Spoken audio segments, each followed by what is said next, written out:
Senin hünerli gönlüne düşmem suç mu? Bir düşün, bu gözlerim ıslak mı kuru mu?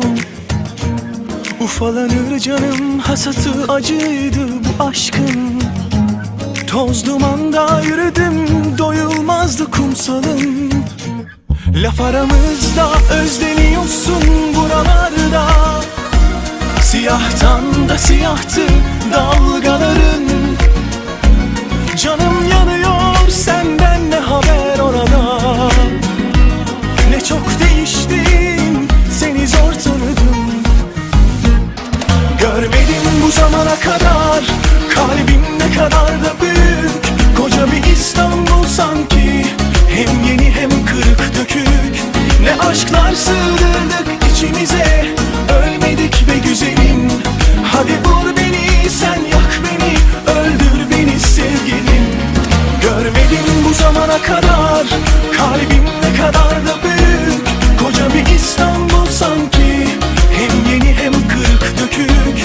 Ne aşklar sığdırdık içimize, ölmedik be güzelim. Hadi vur beni, sen yak beni, öldür beni sevgilim.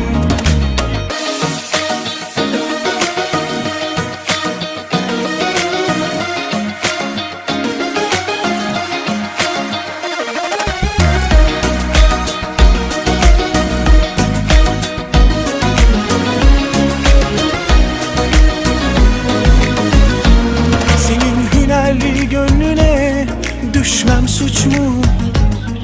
Bir düşün, bu gözlerim ıslak mı kuru mu? Ufalanır canım, hasatı acıydı bu aşkın. Toz dumanda yürüdüm, doyulmazdı kumsalım. Laf aramızda özleniyorsun buralarda. Siyahtan da siyahtı dalgaların. Canım yanıyor, senden ne haber orada? Ne çok değiştin, seni zor tanıdım. Görmedim bu zamana kadar, kalbim ne kadar da büyük. Koca bir İstanbul sanki, hem yeni hem kırık dökük. Ne aşklar sığdırdık içimize, ölmedik be güzelim.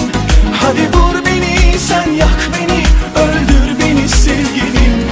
Görmedim bu zamana kadar, kalbim ne kadar da büyük. Koca bir İstanbul sanki, hem yeni hem kırık dökük. Ne aşklar sığdırdık içimize, ölmedik be güzelim.